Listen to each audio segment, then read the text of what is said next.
Diawali dengan sekelompok prajurit yang tengah terlelap dalam tidurnya dan salah satu di antara mereka terbangun lalu melihat sebuah bayangan hitam seperti manusia dan tiba-tiba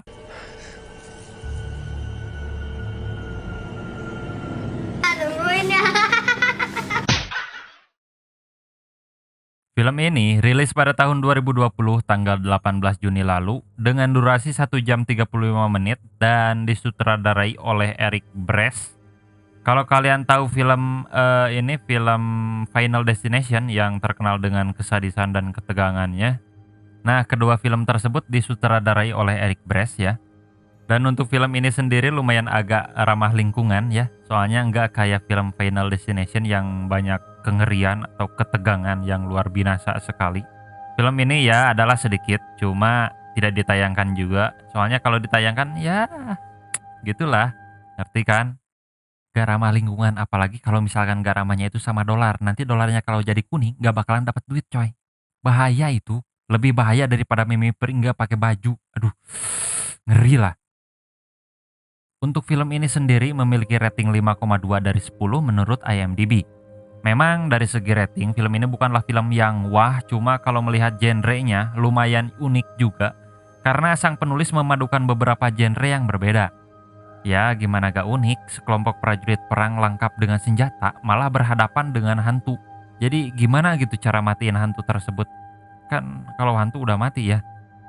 Nah, yang penasaran dengan cerita lengkapnya, mari simak video ini sampai selesai.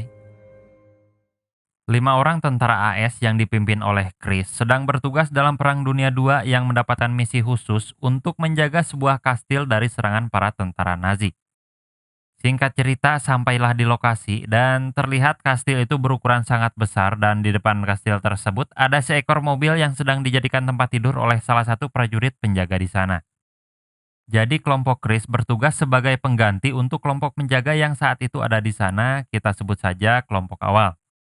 Namun anehnya saat si kelompok awal mengetahui kalau kelompok penggantinya sudah datang, mereka dengan terburu-buru ingin segera pergi dari rumah tersebut dan diketahui selama ini mereka tidak tidur di kamar yang lengkap dengan ranjang empuk, justru mereka tidur secara berkelompok di depan pintu keluar.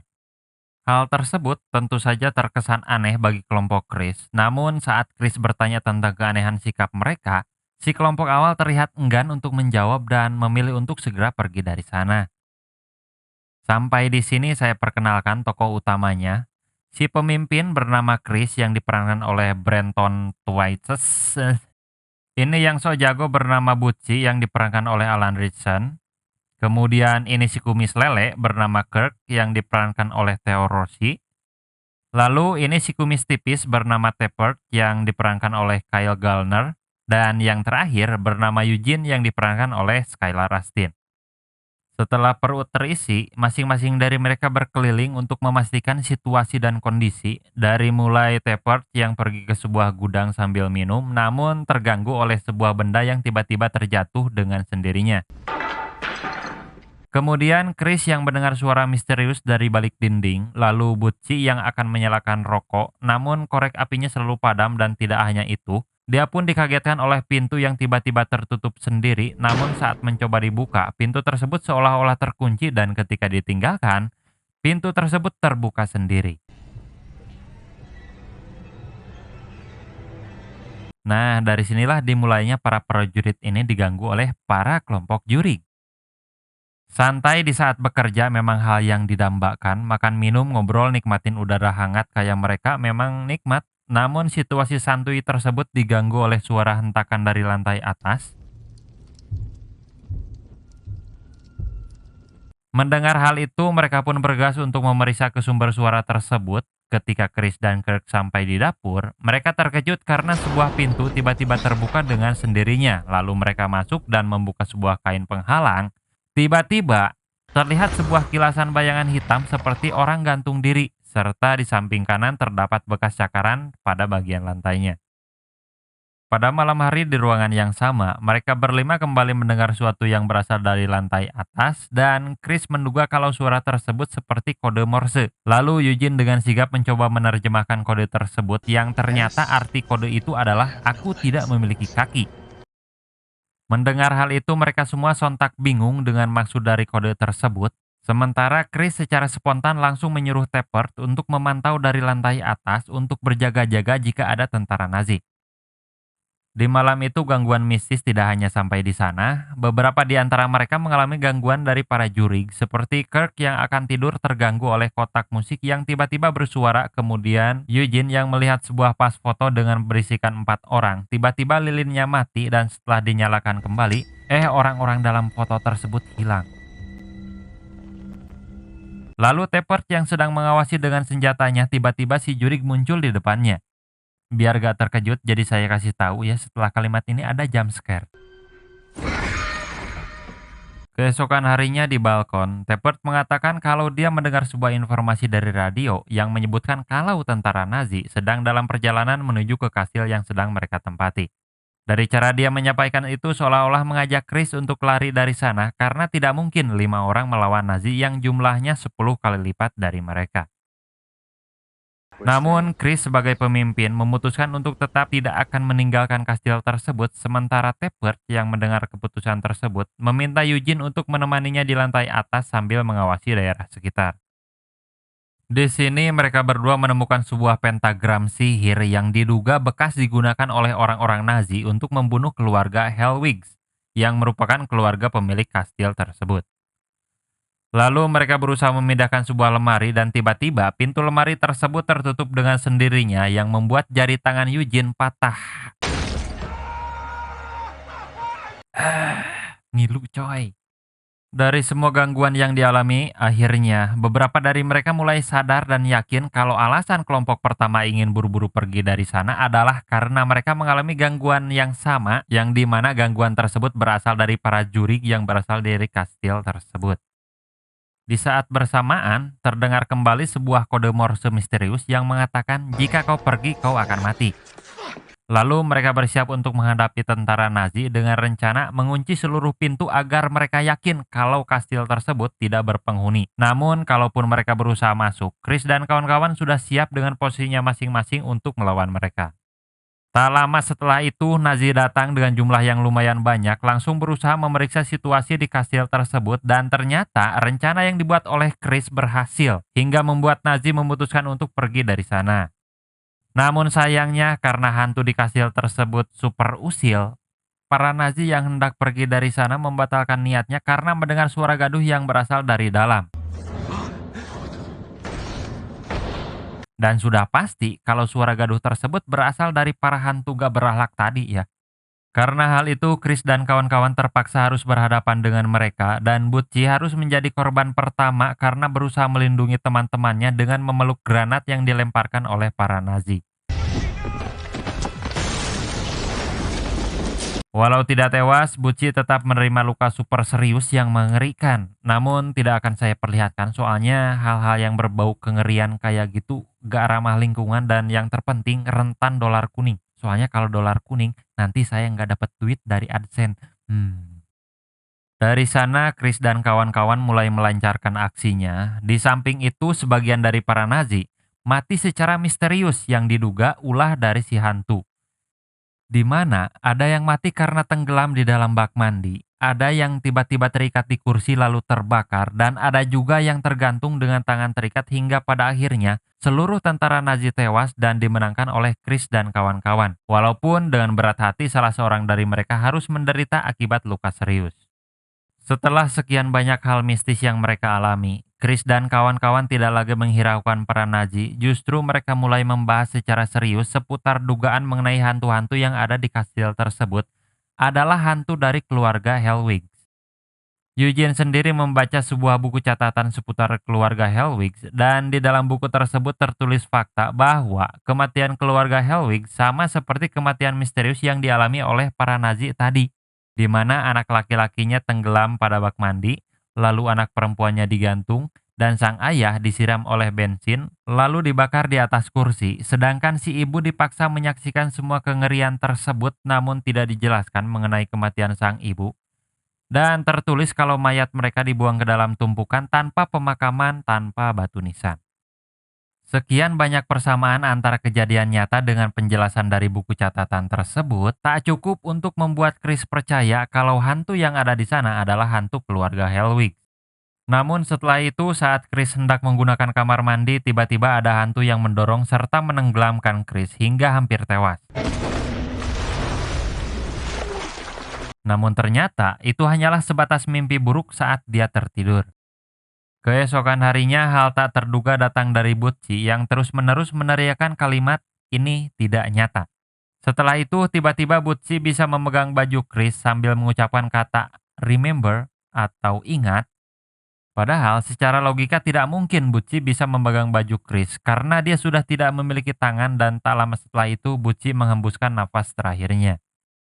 Merasa muak dengan kejadian-kejadian aneh dan sial yang dialami, akhirnya mereka berempat sepakat untuk meninggalkan kastil tersebut dan siap menerima sanksi atas tindakan mereka yang meninggalkan misi. Namun, tak lupa sebelum itu mereka memberikan pemakaman yang layak pada Butchie.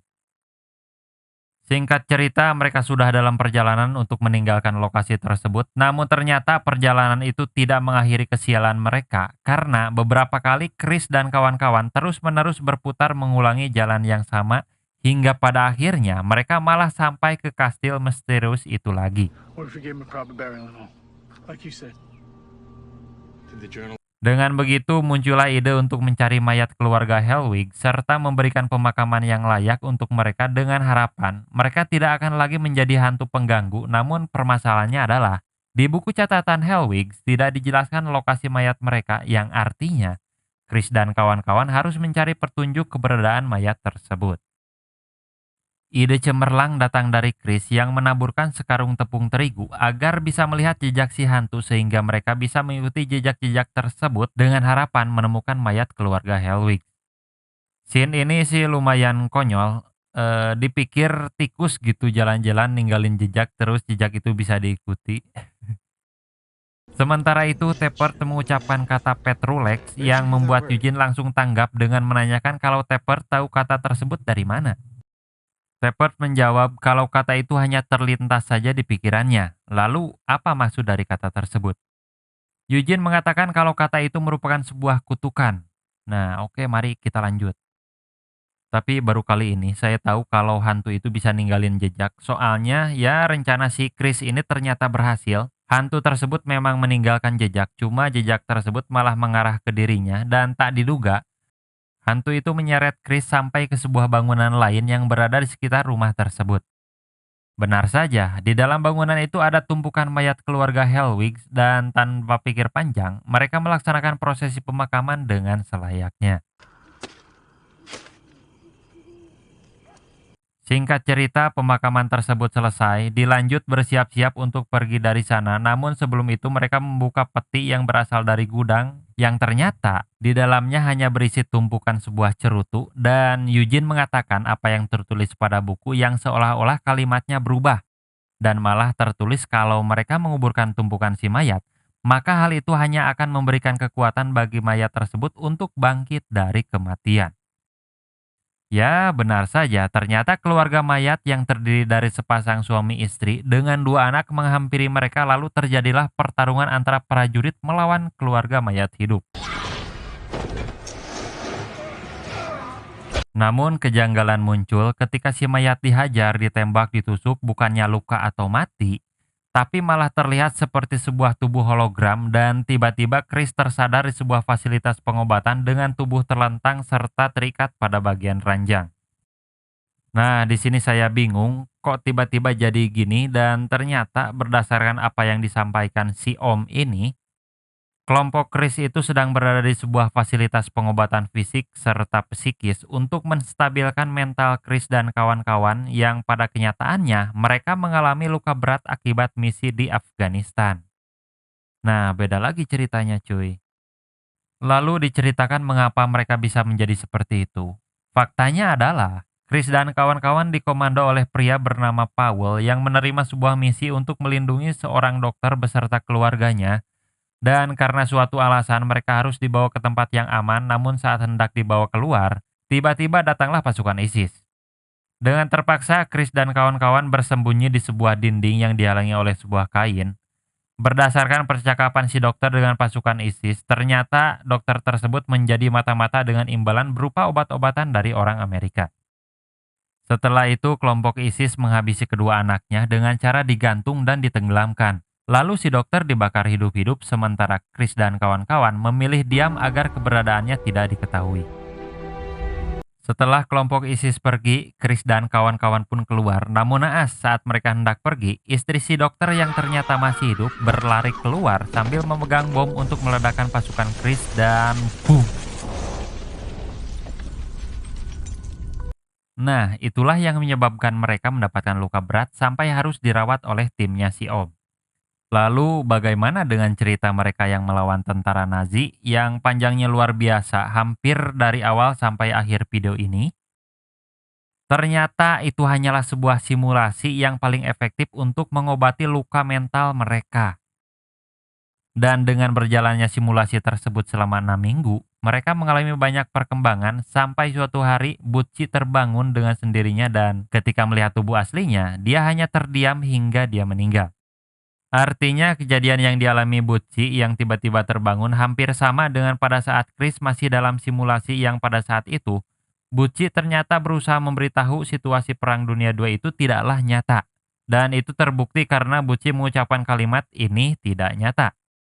Lalu kode Morse yang mereka dengar seperti aku tidak punya kaki, itu merupakan kode yang dikirim oleh alam bawah sadar mereka sendiri untuk memberitahukan kondisi fisik mereka yang pada kenyataannya mereka sama sekali tidak memiliki kaki. Namun Chris menganggap permasalahannya bukan itu, justru kenapa si Om membuat simulasi tersebut berhantu serta berat untuk dijalani. Padahal tujuan simulasi tersebut untuk mengobati. Ketika mendengar hal itu, si Om justru terlihat aneh karena dia menjalankan simulasi yang terbilang ringan yang harusnya tidak ada unsur tambahan seperti hantu atau bahkan kekerasan. Lalu Chris bertanya lagi dengan apa yang dimaksud dengan Petrulex.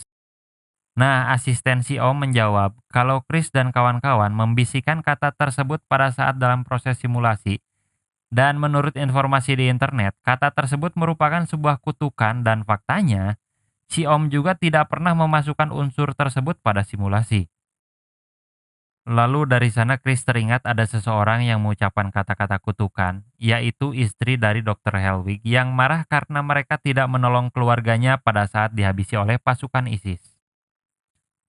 Seketika itu lampu-lampu di ruangan redup nyala kayak lampu disko. Lalu layar monitor simulasi menampilkan kejadian di Afghanistan, padahal seharusnya tidak ada. Serta dibarengi oleh rekan-rekan Chris yang mengalami kejang-kejang. Kemudian Chris meminta untuk kembali dimasukkan pada simulasi dengan tujuan menolong rekan-rekannya dengan rencana mencoba menebus kesalahannya terhadap keluarga Helwig. Dan ketika Chris masuk kembali pada simulasi, diikuti oleh scene gelap yang menandakan film pun tamat. Ending yang gurih-gurih pedes gimana gitu. Ibaratnya lagi enak-enak makan, nasinya habis. Nah, jadi gitu ceritanya, lumayan asik lah ya, apalagi scene pas kelompok Chris membiarkan keluarga Helwig dibantai, sementara mereka cuma diam saja, jadi asik-asik pengen ngebanting gitu. Cik. Oke, jadi itu saja ceritanya, jangan lupa tinggalkan sepatah dua patah kata di kolom komentar. Saya Mr. X undur diri, sampai jumpa lagi di cerita berikutnya.